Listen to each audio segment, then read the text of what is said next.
Hi guys, I'm Jacob, Jake, whatever you want to call me. I worked at Metal Mark over the summer. They're we'll just say air purifying company out of Cambridge.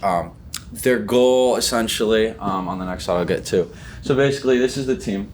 I worked with Elijah Sherman. He's out of like a technology institute. He did a bunch of stuff at MIT and Harvard. He's a super smart guy, awesome, super kind. So I started off, I don't know if you guys any have friends in mechanical engineering, but we do what's called CAD. It's like computer automated design. So I take one class, every mechanical engineer takes one class when they're freshmen. You basically don't touch it after that. And I walk in here, I said, yeah, I know a little bit, I can use the program. And they just threw an entire like 150 part like CAD at me and just like, okay, can you help us design a coil? And I had to like first just figure out how to use SolidWorks. So that was kind of the start of it. Definitely say he pushed me. Cece's the CEO, and Tanya Sherman is actually his wife, and they both do materials. She's more in chemistry and he's more in the physical material sciences and their applications. So pretty cool. I never actually met Dr. Johanna Eisenberg, but heard she was very nice. So I am from Mass Hole. I'm graduating 22, adrenaline junkie. I love skateboarding, everything above, and a mechanical engineer. That's kind of about me. So what is Metal Mark? As I was saying, they're pretty innovative company. They're determined to make the best air purifier on the market that's also reusable. The cool thing about that separates them is generally like your standard HEPA filter and like standard air purifier, what happens is you got to change the filter, and the filter costs more than the air purifier, matter of fact, generally. So what they are working on is essentially using chemical synthesis to create air filters that you essentially heat, and that is the cleaning process. So you never take them out. They just sit in there. So it's very efficient, very reusable, and honestly a really good idea. It's really cool. So the chemicals that they synthesize, they're essentially creating an inverse opal structure, which is sort of like diamonds, sort of like, when you look at like something that kind of shines, the light bounces off of it. So like essentially an inverse opal is creating that structure synthetically. So they use that to filter tiny micron sized particles. It's pretty cool stuff. So that's kind of what the company does. Me personally, so like as I was talking about, I was working a lot on CAD in the beginning. I hit a wall about every single day. So one of the first things was designing. I had designed something that held a coil inside of a tube, but the coil couldn't touch the top and bottom, and the coil had to be held up by something that was not conductive. So that's really hard to do because you need to generally use ceramic. There's no other options. So how do you hold up a coil with ceramic? Because if you think of ceramic, you think of like a teacup, right? So it's like, how do we do that? So that was the first problem that I ran into. But it was fun. I ended up learning how to do laser cutting this summer, which was pretty cool. They had some gaskets that needed to be cut out of another piece of ceramic. It's like a cotton candies made by sugar spinning around.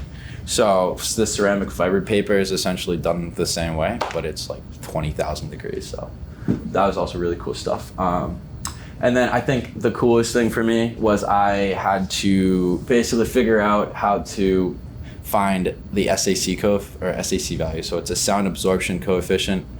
That was pretty tough. Essentially, I do a lot of stuff in sound. I'm a musician, producer, do a lot of stuff like that. And I have a pretty good knowledge of frequencies and like sound stages and stuff like that. So I told my boss this, and the next thing I know, he's asking me to soundproof the whole entire like machine for him. And I'm like, I can try. So I had to build what's called an impedance tube. You guys can look that up on your own if you want to. It's pretty cool. But you use that to measure the absorption coefficients and standing wave sizes and of different stuff. So basically I was sitting on my computer late at night watching college lectures for a major I'm not in. So it's good stuff. So takeaways, time spent prototyping versus time spent collecting data. You can't do one or the other. You kind of have to figure out a good balance with that. If you just sit and collect data, that's all you're doing. But if all you're doing is building, you don't know what you're building. So you have to figure out kind of that balance. I think you can be funded, like any startup can be funded by you know, anything. It could be your friends, it could be grants, it could be whatever. I kind of had this thought that, oh, it's just venture capitalists, you know what I mean? But it's actually much more than that. So I can learn anything I put my mind to. I really didn't think I was going to be able to pull off a few things this summer. And leading on Never Doubt Yourself. It's pretty powerful stuff. And then things are much simpler than they appear. High points was going to Guitar Center to buy an RTA mic for the thing. I love Guitar Center. It's a cool place. And then the low was definitely watching college lectures about impedance. I did not enjoy that. So thank you so much to the Patton Family Foundation and to everybody at Metal Mark, especially Elijah. Okay. Any questions? Do you guys want? Favorite section of Guitar Center? You're killing me. I can't. When they have analog equipment, mics and preamps, I love that section because that stuff's expensive. What's up? Did you have a question? Yeah, I just remember when I interviewed them, they had like a big focus on biomimicry with like the wings of like the Metal Mark butterfly. Yeah. Is that how it's designed? Did you like have to look into any more like biomimicry things? So I honestly didn't do anything. There was another intern there named Mark, and I just questioned him all the time. What are you doing? What are you doing? What are you doing? So long story short, so butterflies, the Metal Mark butterflies, how they got the name, but if you look up a picture, they have this sort of inverse opal structure in their wings, which is why they're shiny when you look at them. They're pretty cool. So they were essentially wanted to recreate that. So initially this project was to recreate that, and they ended up realizing, oh, we can use this for filters. So they have like, you know, they literally have like shot glasses with inverse opal structures that are shiny around. It's cool. But that's about all I can tell you, I guess.